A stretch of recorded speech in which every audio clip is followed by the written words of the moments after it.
So hi, I'm Gidim here to show you my delving character. So this is a character made for running through darkness, I guess, is the whole point. Kind of strange tree, kind of crunched up around the Scion area. Whole bunch of these big jewels. Going over gear, it's mostly a bunch of... Actually, let's just go to the infinite dungeon here. It's not really an infinite dungeon.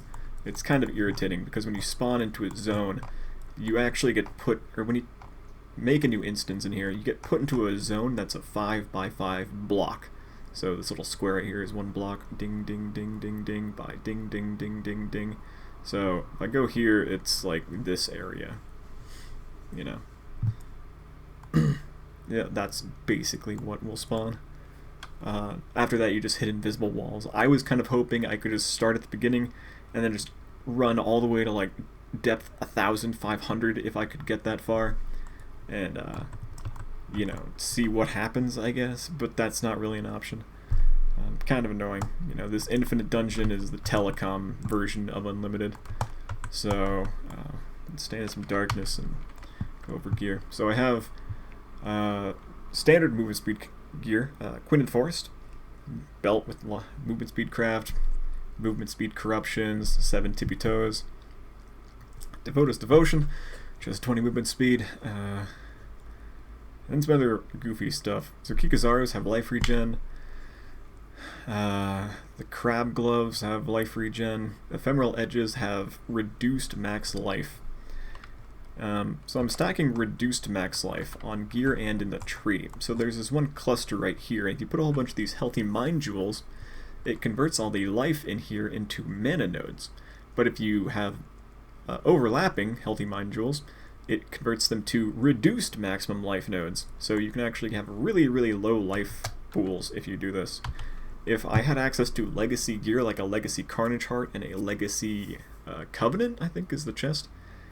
Carnage Heart is 25% reduced max life, and that Covenant has 10%. So I get my life even lower than what it is right now, at the cost of like a little bit of movement speed. So, darkness does percent based damage. So it's kind of like a degen that's percent based off of your effective HP pool, which includes your life and energy shield. So the more life you have, the more damage you take. So if you have a, you know, it's kind of start to take damage around 370 stacks. Man, it's not quite regenerating all the way. So about 400 stacks is what I can deal with on this character. Pretty far.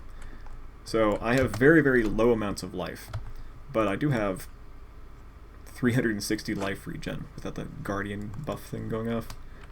So 340 life, 360 life regen, that gets me at effectively like 110% life regen. So one darkness stack, if you have 75% resistance to it, is 0.5 degen per second. So at 0.5 degen per second, I can get to about, what do I have? What, like 120, 110% life regen? So I can get to like 220 stacks around there with the amount of life regen I have right now. But if you take Mind Over Matter, the mana is not taken into account when you have, as for your effective life pool. So you can keep, so you can basically convert 30% of that damage onto mana and use your mana regen to buffer that out a little bit further. So that converts it down to like a 0.35 degen per darkness stack. And as you can see, I can get up to about 350 or so before, like, you know, it kind of starts to kick in and kill me. So, I don't really have any damage. I can't really progress this mine shaft any farther without help from somebody else. This is not really going to happen. You know, my investment into nothing but duration nodes has rendered this character largely useless for most things in the game. But it's good for running through darkness. So I basically made a farming character that can pick up resonators and stuff, which are easy to accumulate anyways. If I've figured out you can actually stay in here perpetually by finding flare caches, because I can remove the darkness stacks with a flare, and because darkness stacks take, you build up 4 every second. So to get to 400 stacks takes 100 seconds. So like a minute and a half per flare use. You start with, 12 flares. So that's... Or you can just hit the road again. So you start with 12 flares. Each flare gets you a minute and a half. It's quite a bit of time to spend in the darkness.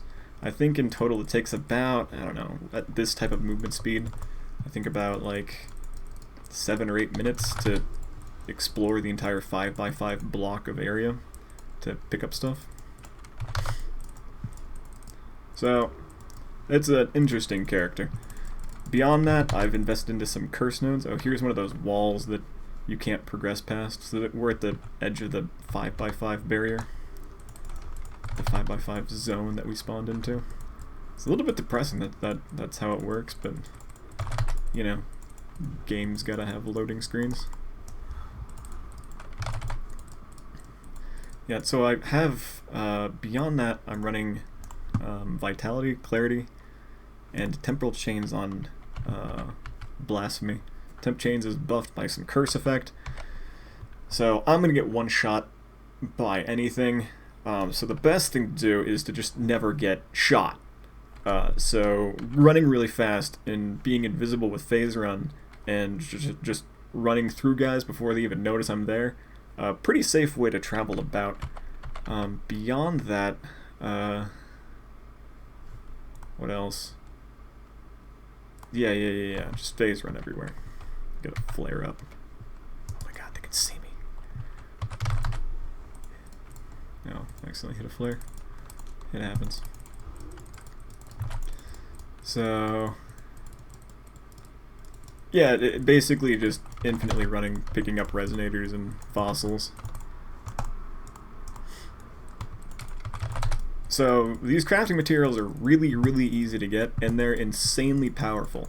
I don't know if anyone's actually crafted with fossils yet, or like how much you've actually done that, but like from my experience using pristine fossils, which is just the more life modifiers, using those by themselves on like elder chests, for instance, like 1 out of 5 rolls gives you the dankest roll you'll see out of like 300 chaos you pump into it.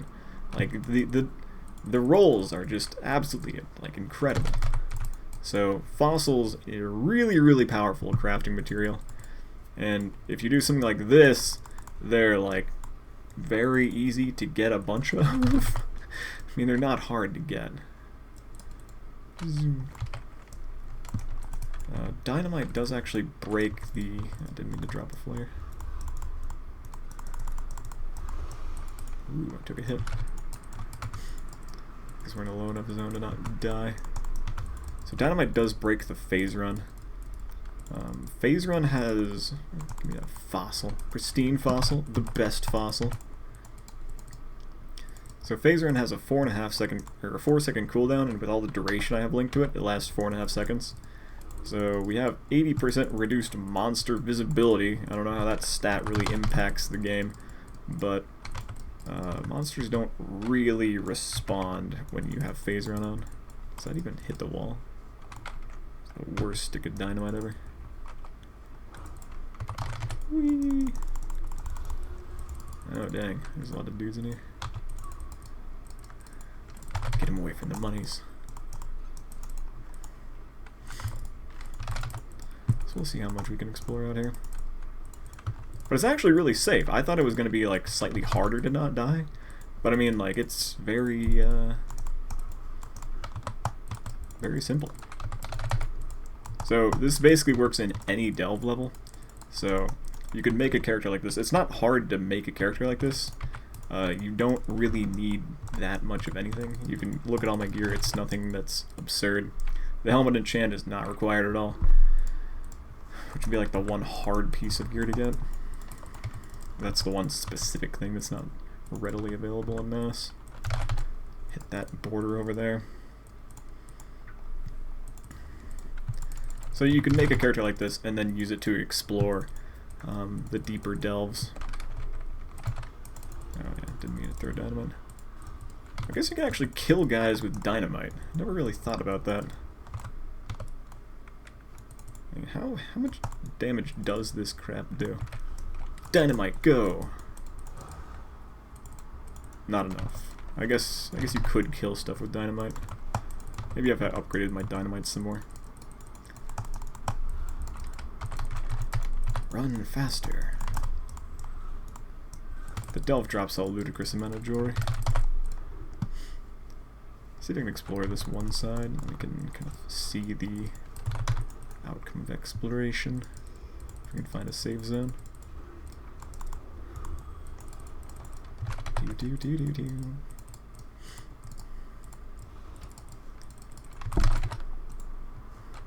Alright.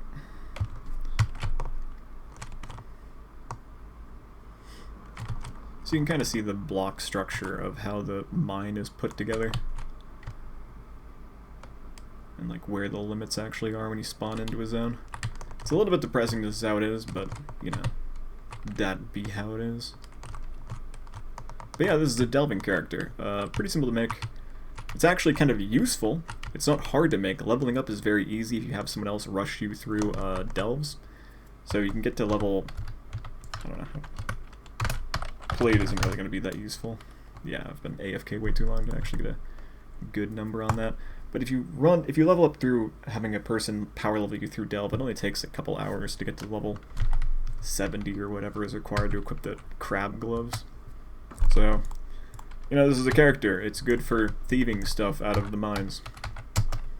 And not much else.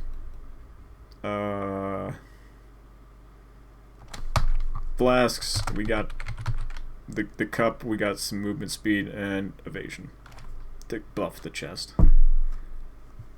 You get about this much stuff out of half of the 5x5 zone, if you have an idea of numbers. Usually get a bit more currency than that. I have a quest item from Act 5, normal. Haven't even killed Katava yet. Yeah, that's about it. Alright, I'm good. I'll see you next time.